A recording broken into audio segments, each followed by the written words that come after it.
Here's something strange. You walk into the kitchen, open the refrigerator, look inside, pause, close it, and then, 10 minutes later, you do it again. The strange part isn't that there's food inside. The strange part is that you already knew what was inside. Nothing changed. No new meal appeared. No surprise dessert materialized. And yet millions of people perform this ritual every day, which raises an uncomfortable question. If you're not hungry, what exactly are you looking for? Because this isn't really a story about food. It's a story about one of the deepest features of human nature, our inability to sit comfortably with certain feelings. More than 2,500 years ago, the Greeks told a story about a king named Tantalus. According to the myth, Tantalus was punished by the gods in a particularly cruel way. He stood in a pool of water. Above him hung branches full of fruit. Whenever he reached for the fruit, the branches moved away. Whenever he bent down to drink, the water receded. Relief was always visible, but never reachable. The Greeks were fascinated by this image because it captured something profoundly human. The feeling that satisfaction is just one step away, just one more reach, one more attempt, one more search, one more possibility. In fact, the English word tantalize comes directly from this myth. To be tempted by something that seems close, yet remains out of reach. And strangely enough, thousands of years later, many of us perform our own tiny version of the Tantalus myth. Not beside a pool, in front of a refrigerator, opening, looking, hoping, not necessarily for food, but for the feeling that something might make this moment better. Because when you really pay attention, something odd becomes obvious. Most refrigerator visits don't happen when life feels great. They happen when something feels off. When you're bored, stressed, restless, confused, avoiding a task, recovering from an awkward conversation, trying not to think about something. And that's where the story becomes much more interesting. In 2014, psychologist Timothy Wilson and his colleagues ran a series of experiments that became famous for a surprising reason. Participants were asked to sit alone in a room. No phone, no entertainment, no distractions, nothing to do except remain alone with their thoughts for a short period of time. Researchers expected this to be easy. After all, the human mind is full of memories, fantasies, plans, and stories. But many participants reported that the experience was unpleasant and surprisingly difficult. Some preferred almost any external activity over being left alone with their thoughts.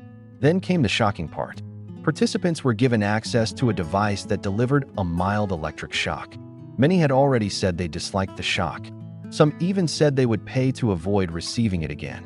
Yet when left alone with their thoughts, a significant number voluntarily shocked themselves rather than continue sitting quietly.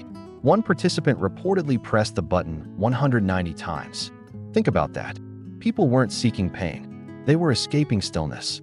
And that may be one of the most important clues about human behavior. Most people believe they move toward pleasure, but often we move away from discomfort.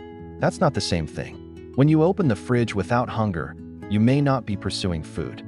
You may be interrupting uncertainty, interrupting boredom, interrupting anxiety, interrupting a difficult thought that was quietly forming. The food is sometimes incidental. The interruption is the reward. And that's why the behavior can feel satisfying even when you eat absolutely nothing. The relief happened before the snack.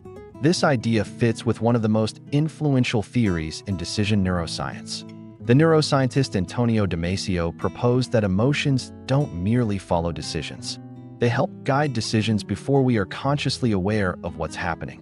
His work on the Iowa gambling task suggested that emotional signals often influence behavior before people can verbally explain their choices. In other words, your brain may detect discomfort before your conscious mind fully recognizes it. You don't think, "I am currently experiencing emotional uncertainty and would like to regulate it." You simply find yourself standing in the kitchen. The explanation comes later. The movement comes first. Much of human behavior works exactly like that. We act, then we explain. And this is where the refrigerator becomes a symbol. Because today, many people don't open the fridge. They open Instagram. They open TikTok. They open email. They refresh a portfolio. They check online shopping carts. Different actions. Same mechanism. A small uncomfortable feeling appears. And almost instantly, we reach for a doorway out of the moment. The refrigerator just happens to be one of the oldest versions of that doorway. Food has always represented safety. relief, reward, comfort. For most of human history, finding food genuinely solved problems. Our brains still remember that world, even if we now live in a very different one. What makes this fascinating is that the refrigerator isn't revealing something about food. It's revealing something about us.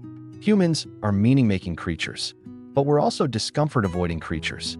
We often imagine our lives are being directed by our goals. Yet many daily decisions are shaped by the feelings we're trying to avoid. The meeting we postpone, the phone we check, the fridge we open, the email we delay.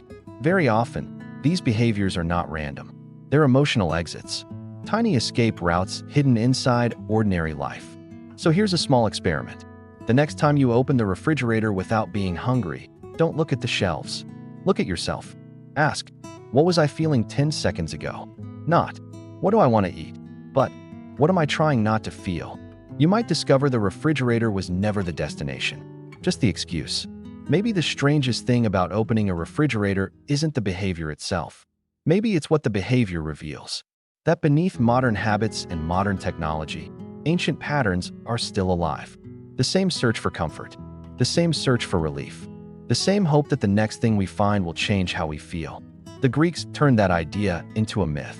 Psychologists turned it into an experiment. And today, most of us keep acting it out in our kitchens. So here's my question. The last time you opened the fridge without being hungry, what do you think you were really looking for? Let me know in the comments. See you in the next video.